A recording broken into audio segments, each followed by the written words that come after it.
ओम नमो भगवते वासुदेवाय। आप सभी दर्शकों को मेरा सादर प्रणाम। आज की इस वीडियो में हम शरद पूर्णिमा की तिथि, शुभ मुहूर्त तथा उसके महत्व को जानेंगे। साथ ही हम इस व्रत की कथा का भी श्रवण करेंगे। हिंदू पंचांग के मुताबिक एक वर्ष में 12 पूर्णिमा आती हैं, जिसमें शरद पूर्णिमा का विशेष महत्व है। माना जाता है कि सिर्फ शरद पूर्णिमा के दिन ही चांद अपनी 16 कलाओं से परिपूर्ण होता है। इस दिन चंद्रमा से निकलने वाली किरणों में अमृत घुला होता है, जिसके कारण ये किसी भी रोगी को स्वस्थ रखने की क्षमता रखती हैं।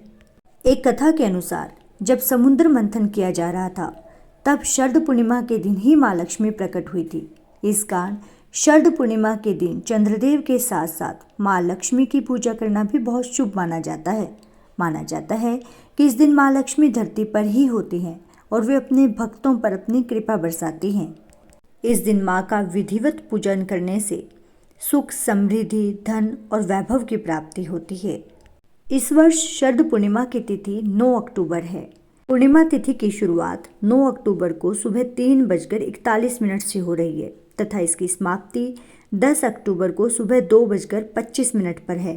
9 अक्टूबर को चंद्रोदय का समय शाम को 5:58 पर है और इसके साथ ही शरद पूर्णिमा पर इस बार एक खास संयोग बन रहा है। इस दिन वर्धमान के साथ धुव्र योग बन रहा है। साथ ही उत्तराभाद्र और रेवती नक्षत्र भी बन रहा है। इसीलिए इस वर्ष शरद पूर्णिमा काफ़ी खास महत्वपूर्ण है। शरद पूर्णिमा को कोजागरी पूर्णिमा, कौमादी व्रत के नाम से भी जाना जाता है। अब बात करते हैं शरद पूर्णिमा पर पूजा विधि की। शरद पूर्णिमा के दिन स्नान आदि का काफ़ी अधिक महत्व है। इस दिन सुबह जल्दी उठकर स्नान करें। इसके बाद भगवान विष्णु का ध्यान करते हुए व्रत रखें। एक साफ सुथरी जगह पर पीले रंग का कपड़ा बिछाकर माँ लक्ष्मी और भगवान विष्णु की प्रतिमा स्थापित करें। इसके बाद मूर्तियों को कुश के आसन पर रखकर जल से पवित्र कर लें तथा उन्हें गंध, अक्षत, पुष्प, धूप, दीप, नैवेद्य, तांबूल, सुपारी और दक्षिणा आदि अर्पित करें। इसके बाद पूजा करें और व्रत का संकल्प दोहराएं। याद रखें कि भगवान की प्रतिमा के सामने शुद्ध घी का दीपक जलाएं। साथ ही माता लक्ष्मी और भगवान विष्णु को सफ़ेद या पीले रंग की मिठाई से भोग लगाएं तथा उन्हें लाल और पीले रंग के फूल अर्पित करें।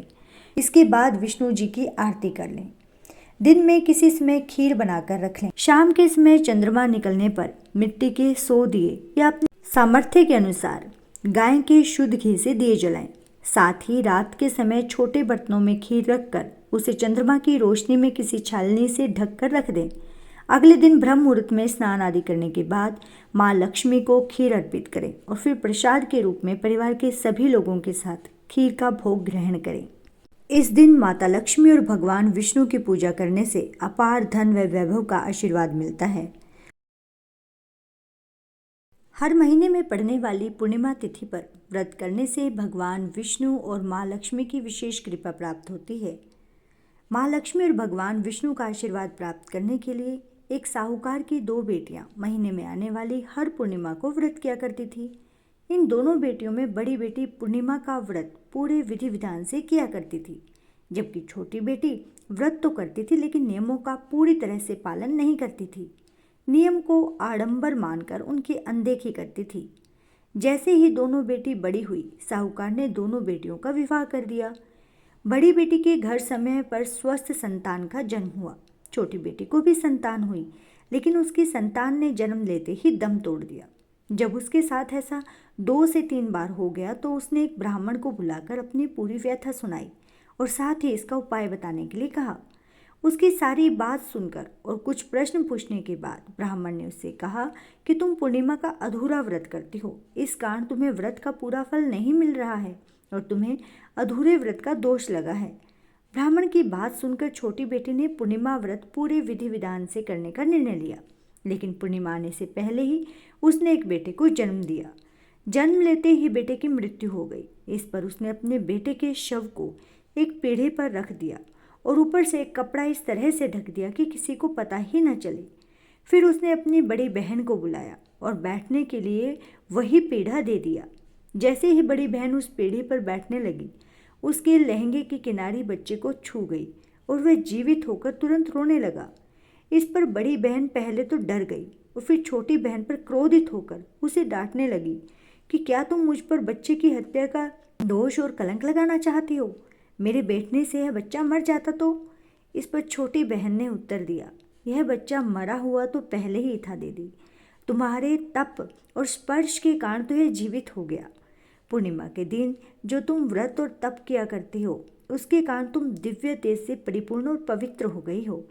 अब मैं भी तुम्हारी ही तरह व्रत और पूजन किया करूंगी। इसके बाद उसने पूर्णिमा का व्रत विधि विधान से किया और इस तरह इस व्रत के महत्व और फल का पूरे नगर में प्रचार किया। तो इस प्रकार माँ लक्ष्मी और भगवान विष्णु ने साहूकार की बड़ी बेटी की कामना को पूर्ण कर सौभाग्य प्रदान किया और छोटी बेटी के भी आगे चलकर भाग खुल गए। इसी प्रकार जो कोई भी श्रद्धापूर्वक शरद पूर्णिमा का व्रत करता है, कथा कहता है और सुनता है, उस पर लक्ष्मी माता और विष्णु भगवान जी की असीम कृपा दृष्टि होती है। भगवान विष्णु और माता लक्ष्मी आप सभी भक्तजनों पर अपनी असीम कृपा दृष्टि बनाए, सभी के घर में सुख, शांति, समृद्धि और आनंद की वर्षा करें।